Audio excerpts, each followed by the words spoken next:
I never imagined that a single lapse in judgment could unravel my entire life, but it did. I was unfaithful to my husband, a man who had done nothing but cherish me, stand by my side, and offer a life I once only dreamed of having.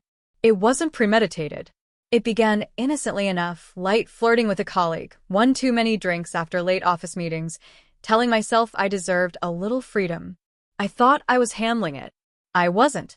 He discovered everything on a Tuesday night. I had just come back from what I told him was a yoga class, my hair was styled, and I'd reapplied my perfume. He was sitting on the couch, phone in hand, motionless. He didn't say anything for a moment. Then he looked at me and asked, "Who is he?" My heart sank. There was no use denying it. He had all the evidence, text conversations, photos, even a voicemail I had foolishly left on the other man's phone. I expected rage, maybe tears. But instead, he grew silent, eerily so. That kind of stillness that tells you something precious has shattered beyond repair. The way he looked at me, it was like he no longer recognized the person standing in front of him. That night, he didn't come to bed. In fact, he didn't sleep at all. By morning, he was already in motion, not packing his belongings but mine. He emptied drawers, cleared out shelves, and placed my things by the door. I pleaded with him to speak, to yell, to say something. But he moved around me like I was invisible. When I finally asked him what he was doing, he replied coldly, "You wanted freedom, here it is." Over the following days, I watched him methodically take apart the life we had built. He closed our shared bank accounts, canceled the anniversary trip we had planned, and returned the Christmas necklace he had bought me, still in its box. Through it all, he never once raised his voice. Somehow, that quiet resolve cut deeper than any shouting match could have. But he wasn't finished. One evening, I came home to find both our parents gathered around the dining table. I hadn't been warned. The room was heavy with silence. Then he stood, calm and composed, and told them everything, how long the affair had been going on, who it was with, and how he uncovered it.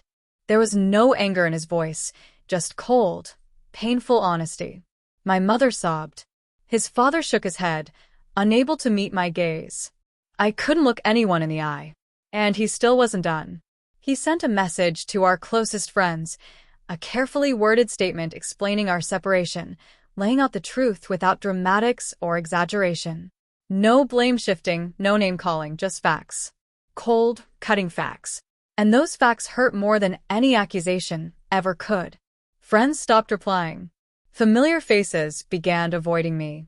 People I once considered family sent messages filled with quiet disappointment and judgment. The final blow came swiftly.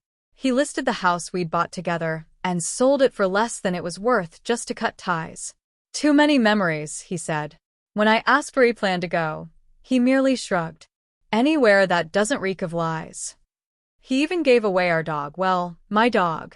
He said he took him to a friend's farm, claiming he'd be happier there. I broke down, screaming that he had no right. He looked me square in the eyes and said, "You forfeited your rights the moment you gave yourself to someone else." The man I betrayed never laid a hand on me, never shouted or cursed. He didn't have to. Every action he took screamed the depth of his pain louder than any words could. I kept hoping he'd explode, show some sign that he still cared. That maybe, just maybe, there was something left to salvage. But there wasn't.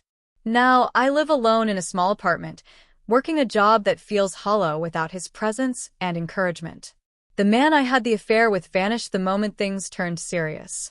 No explanations. No goodbye. I obliterated my marriage for nothing. Worse than the loss itself was watching him quietly dismantle our shared life, piece by piece, while I stood powerless. Sometimes, I find myself scrolling through his social media. He looks peaceful, somehow lighter. He started dating again, slowly and cautiously. A part of me hopes he never learns how empty I feel. But another part hopes he does, not out of spite, but so he understands how deeply I regret everything. How the guilt never leaves. People think punishment comes with slamming doors and screaming matches. But the worst kind is silent, the kind where someone walks away and leaves you alone in the ruins of what you destroyed. That's exactly what he did.